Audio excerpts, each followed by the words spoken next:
តើអ្នកដឹងទេថាសត្វមូសឬក្តាន់យក្សមូសមិនមែនគ្រាន់តែជាសត្វព្រៃធម្មតានោះទេនៅក្នុងជំនឿគឺជានិមិត្តរូបនៃកម្លាំងមហាសាលនិងត្រូវបានគេស្គាល់នៅក្នុងវប្បធម៌ជនជាតិដើមភាគតិចមួយចំនួនថាជាអ្នកនាំសារមកពីពិភពវិញ្ញាណសត្វមូសមូសឬក្តាន់យក្សនិមិត្តរូបនៃកម្លាំងនិងប្រាជ្ញាក្នុងជំនឿបុរាណនៅក្នុងវប្បធម៌របស់កុលសម្ព័ន្ធអូជីវេនិងជនជាតិដើមភាគតិចអាមេរិកខាងជើងសត្វក្តាន់យក្សដ៏មានអំណាចមួយនេះមិនមែនគ្រាន់តែជាសត្វព្រៃធម្មតានោះទេប៉ុន្តែវាជាតំណាងឲ្យកម្លាំងភាពអត់ធ្មត់ភាពអង់អាចនិងប្រាជ្ញាជ្រៅជ្រះសម្រាប់ពួកគេការបានជួបសត្វមូសមូសផ្ទាល់ភ្នែកគឺជាប្រផ្នូលដ៏មហាសាលដែលនាំមកនូវការការពារផ្លូវចង្អុលបង្ហាញនិងលាភសំណាងដ៏ប្រពៃ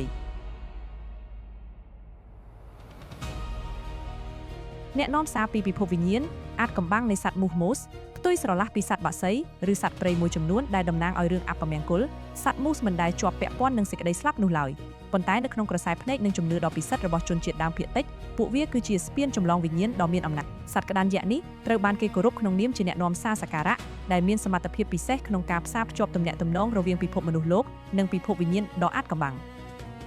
សត្វមូសមមិនមែនជាការព្រមានអំពីសេចក្តីស្លាប់ប៉ុន្តែជាមេរៀនជីវិតពីធម្មជាតិជំនឿដ៏ពិសិដ្ឋនេះបញ្ជាក់យ៉ាងច្បាស់ថាសត្វក្តាន់យក្សនេះមិនមែនជានិមិត្តរូបនៃរឿងអពមង្គលឡើយផ្ទុយទៅវិញវាគឺជានិមិត្តរូបនៃការការពារផ្លូវចង្អុលបង្ហាញខាងវិញ្ញាណនិងជាសាររំមុខដល់មនុស្សលោកឲ្យរស់នៅដោយក្តីគោរពនិងរក្សាតុល្យភាពជាមួយធម្មជាតិជុំវិញខ្លួនសម្រាប់វប្បធម៌បូរាណពួកវាជាតំណាងនៃអំណាចពិតនិងការផ្សារភ្ជាប់ផ្លូវចិត្តយ៉ាងស្អិតរមួតជាមួយភពផែនដី